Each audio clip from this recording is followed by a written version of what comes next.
So the big story today is one nation, one election, and there are two bills that have been tabled before Lok Sabha today that are part of the process of making one nation, one election or simultaneous elections a possibility. Now, in this video, I will tell you what this means, basically how the government proposes to actually make this happen. So how is it that all of us will vote on the same day? We'll also talk about whether or not the government has the numbers to make it happen in Parliament right now. And also at the end of the video, I'll give you both sides, which is a new activity I have begun. Now, in both sides, I will tell you why the government feels that simultaneous elections is an important thing to do right now and what all of its arguments are. And on the other side, I will tell you what the opposition's arguments are against this very big historic move, if it actually comes true. So by watching this video till the end of it, you'll have all the information you need about one nation, one election. All right, so let's get to it. Now, what has happened today is that the law minister has tabled before Lok Sabha two bills that will make two massive changes, and I'll tell you what they are.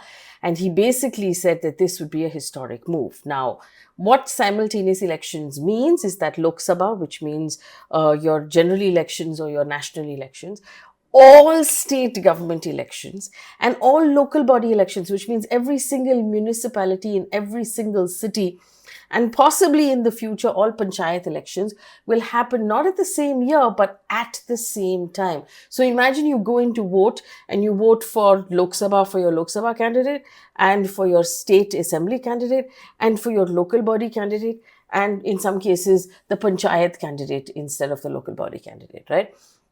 Now, it seems really efficient, but it is extremely complicated because in our constitution, fundamentally, every state government has a set term and it is not within the power of the central government to change that set term. Now, we've perhaps only had a simultaneous election a few times in our history, but let me tell you what has been tabled before Parliament today. So there are two bills, two amendments have been tabled before Parliament. It led to a fiery debate that lasted about 90 minutes, after which it passed in the sense that it was accepted, the tabling was accepted. Now, out of the entire Lok Sabha, 269 members voted for and 198 voted against. Remember, the BJP doesn't have a brute majority, but it does, along with its allies, have a fair amount of numbers. Now, but to change the constitution, you don't need more than 50%, you need more than 2/3 of the vote to change the constitution. There is also a bill specifically for union territories, which requires a separate bill for Puducherry, Delhi, Jammu and Kashmir to go simultaneously with Lok Sabha polls. That required separate bills as well. So what is the government actually proposing here? It basically has asked for two things. Now, in Article 172, the full term of a legislative assembly, which is the state, state government, it wants to change to say will end at the same date as the House of the People, which basically means that the full term of state governments will end on the same day that the term of the Lok Sabha ends, right? That's one amendment that they have asked for. Amendments to Article 83 of the state, where it says that each state government has a 5-year term. Now, the full term, is the definition of that full term is changing. Now, basically, for Parliament, this is what they've said.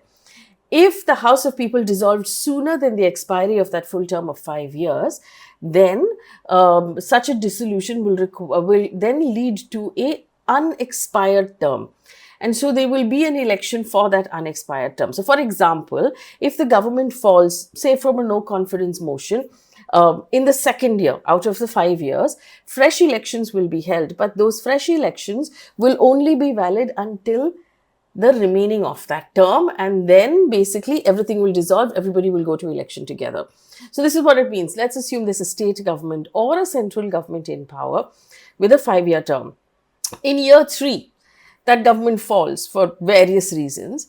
The state or the center will go into elections, but they'll only go to elections for the remaining 2.5 years. And then when the 5-year term expires, you'll actually all go to elections all over again. Now, the proposed bill also seeks to amend Article 327, which is the power that Parliament has to make laws when it comes to elections. So right now, when there are elections for the state governments, Constitution gives Parliament the power to do delimitation, which is to change the constituencies based on the population, which is they can redraw the constituencies of a state election. That's the power the Parliament has.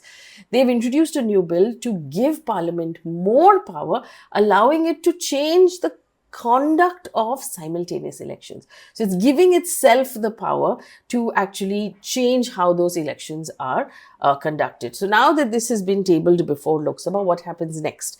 The Home Minister Amit Shah has said Prime Minister Narendra Modi wants these bills to go to a joint parliamentary committee for wider debate.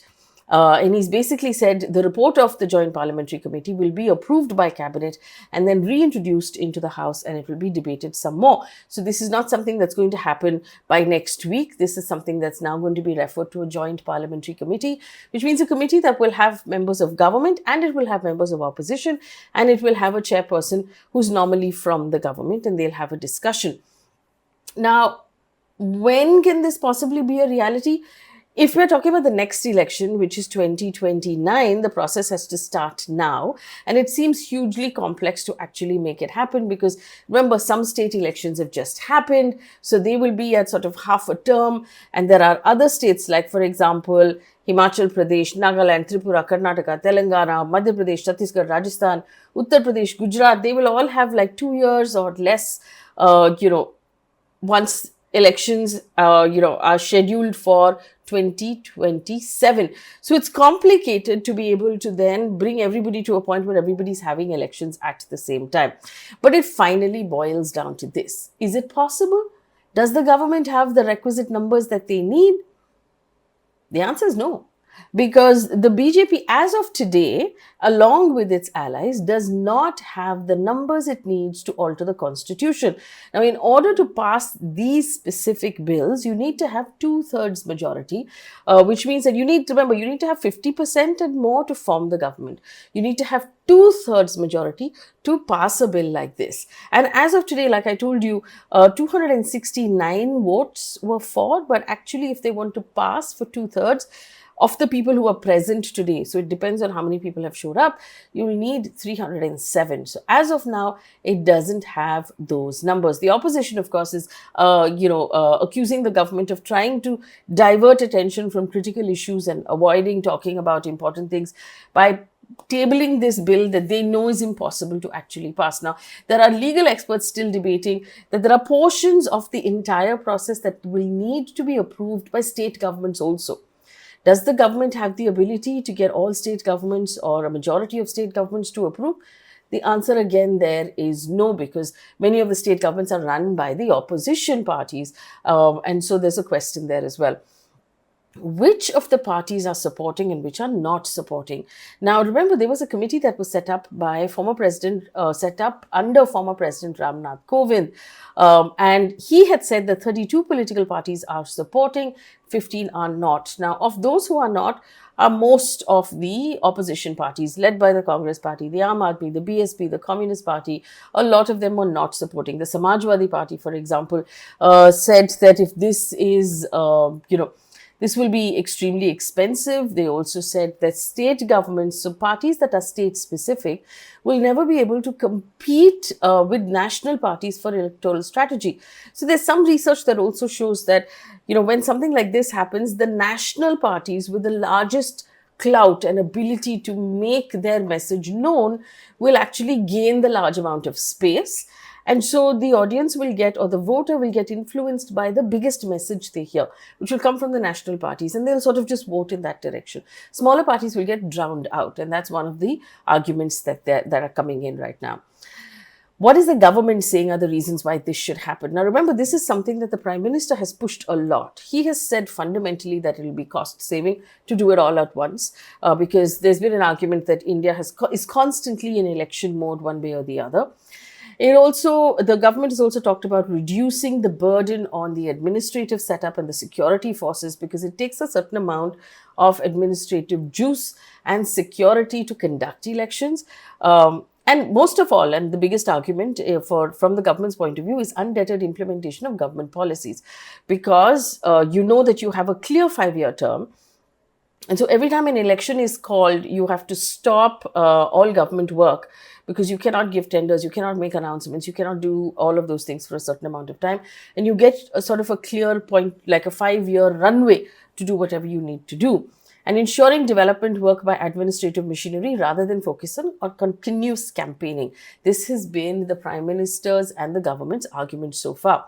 Now, there is an economic cost to simultaneous elections. Remember, you need so many more, EVMs, those boxes, and that costs money.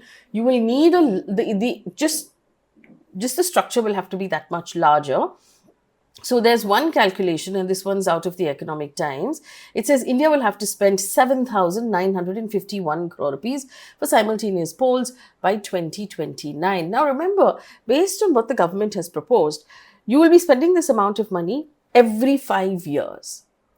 Plus, every time a government collapses in the middle, you'll have to have fresh elections again and again and again and again. So you're actually not reducing the number of elections, you'll be increasing the number of elections. And that's another question that has come up. So the first step will have to be elections for Lok Sabha and state legislative assemblies will have to be conducted simultaneously and held together. And remember, after that, we're also talking about the local body polls, your municipal elections and your panchayat elections. One argument by President Ramnath Kovind was that implementation of this, the country's GDP will rise 1 to 1.5%. We're not really sure how the breakup of that argument is. And we've not seen the, sort of like your maths teacher would say, what is the workings? How have you arrived here? We've not seen that. Now, the criticism of why the opposition thinks and says this is going to be a terrible thing.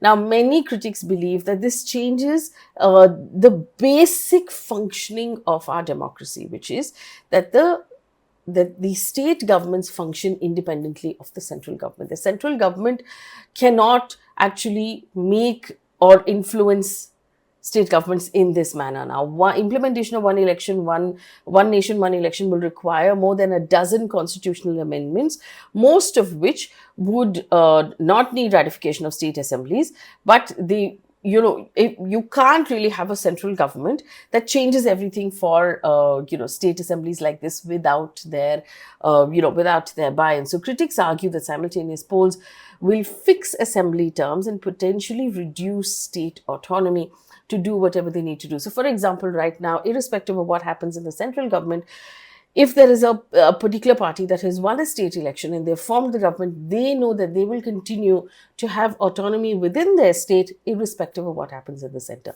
That will change, and that's one of the arguments. Okay, so will the states need to approve this, right? So this is according to a report in the Times of India and also by PTI.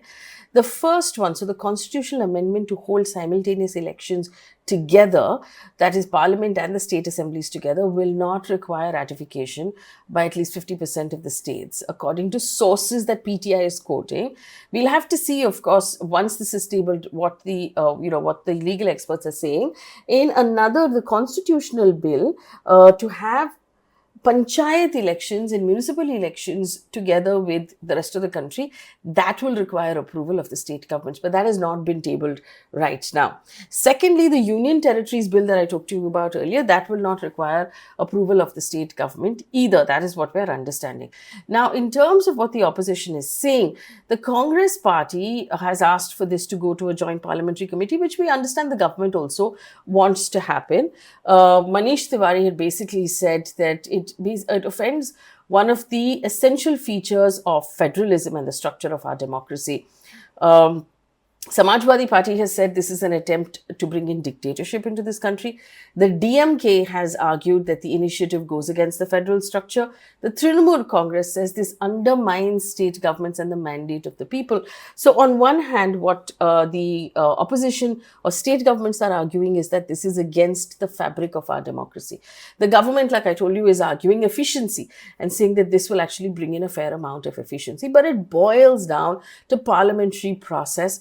and how much ability the government has in Parliament right now in terms of numbers and the ability to move those numbers around if they want to pass this. But on the face of it, it seems like a really, really long shot. This is not something that is going to materialize anytime soon because the government does not seem to have those numbers. It is not a government that says, never, in the sense that they've always had some cards up their sleeve. So we don't know exactly what the strategy of the government is here. We're going to have to keep a close eye to see if one nation, one election actually becomes a reality. It's a very confusing reality if it does become a reality. So we're going to watch that for you. Leave me a comment in the comment section if you think that this is a good thing or a bad thing. Do you think that it will actually make us more efficient? We'll be able to plan better. We will be able to do government work better. Or, like the opposition says, do you think this is an affront to our democracy? Let me know. Remember, like, share, subscribe, sign up for our membership as well. Thank you for watching.